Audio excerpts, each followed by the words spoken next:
Hello students, in previous video we discussed about the relative density of liquid.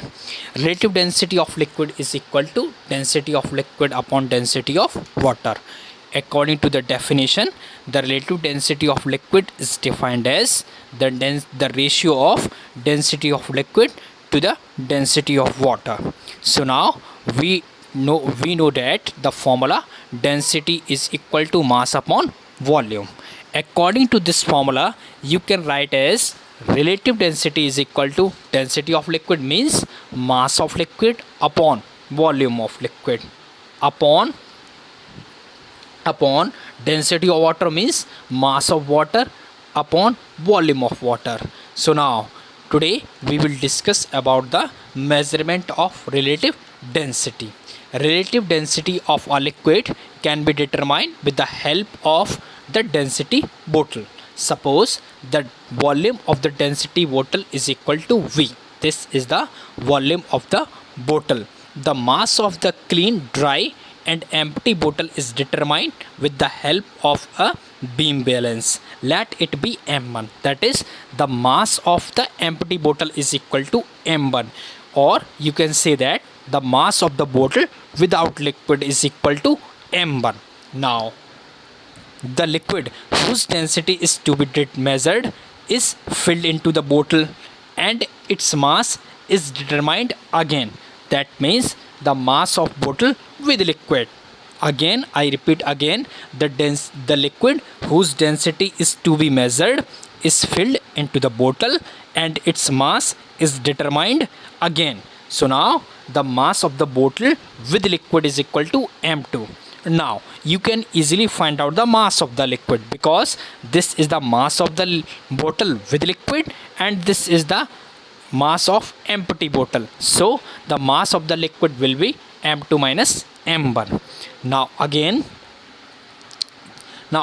the volume of the liquid is the volume of the bottle when it is completely filled. So we can say that the volume of the liquid is equal to V and the volume of the water is equal to V.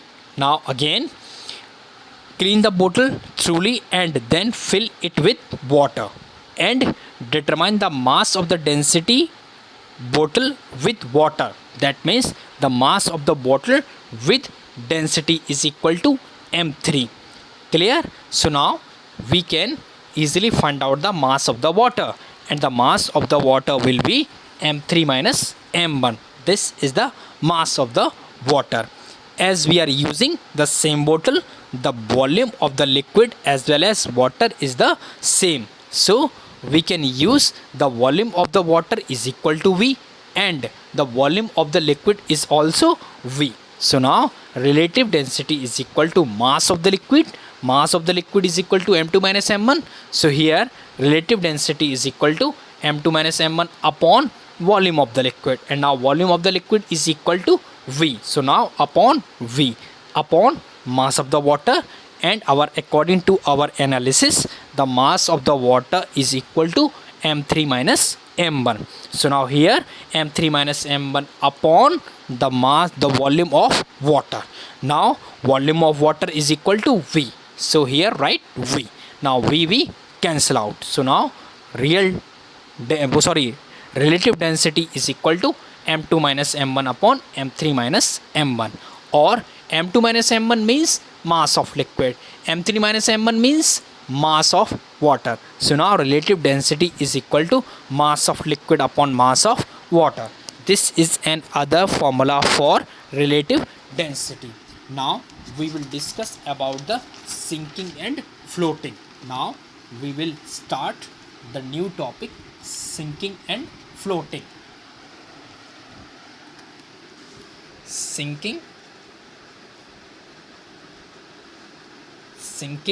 and floating.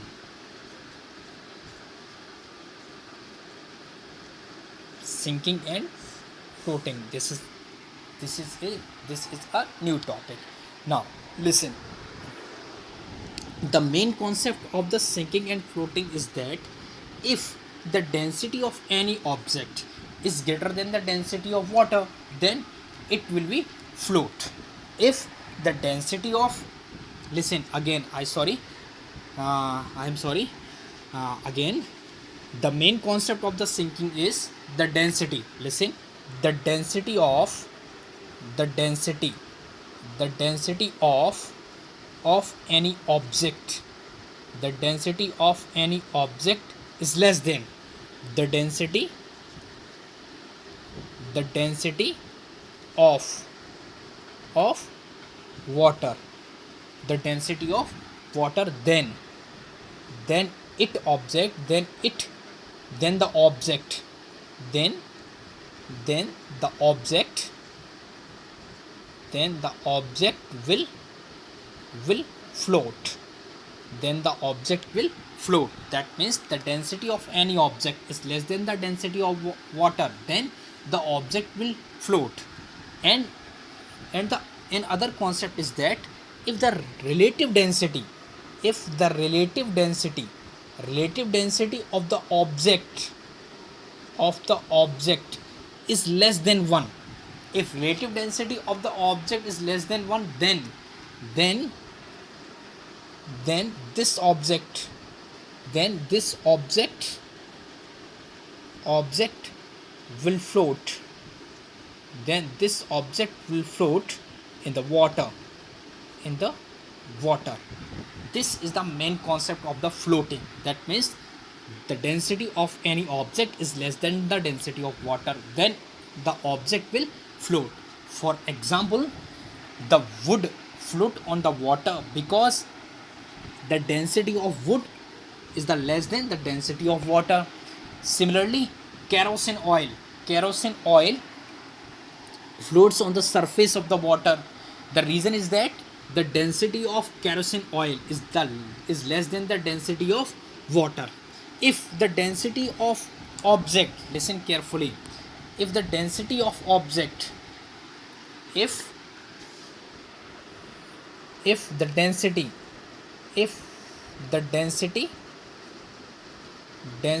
of object, if the density of object is greater than the density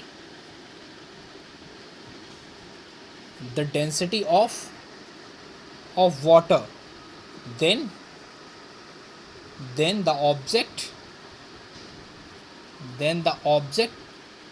will sink, then the object will sink. For example, the density of iron is greater than the density of water, therefore the iron will sink in the water.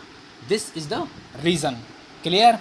Now next we can understand with the help of the concept of relative density. If the relative density of the object, if the relative density of the object is greater than 1, then the object will sink, then the object will sink. For example, listen very carefully, the relative density of cork, is equal to 0.2. This is less than 1, therefore cork will float. Listen very carefully, cork will float on the water, cork will float on the water, sorry, in not in on, cork will float on the water. Float on the water. Clear? And now the relative density of copper is 8.9. For copper, relative density of copper 8.9, which is greater than 1, therefore the copper will sink in the water. So now this is the main concept. That means the density of any object is less than the density of water, then it will float. If the relative density of object is less than the 1, then this object will float on the water. This is the main concept of sinking and floating. Now we will continue in the next video. And now listen very carefully. I have attached a PDF file for all classes you can see, and within 1 or 2 days I will attach another PDF file. Thank you very much.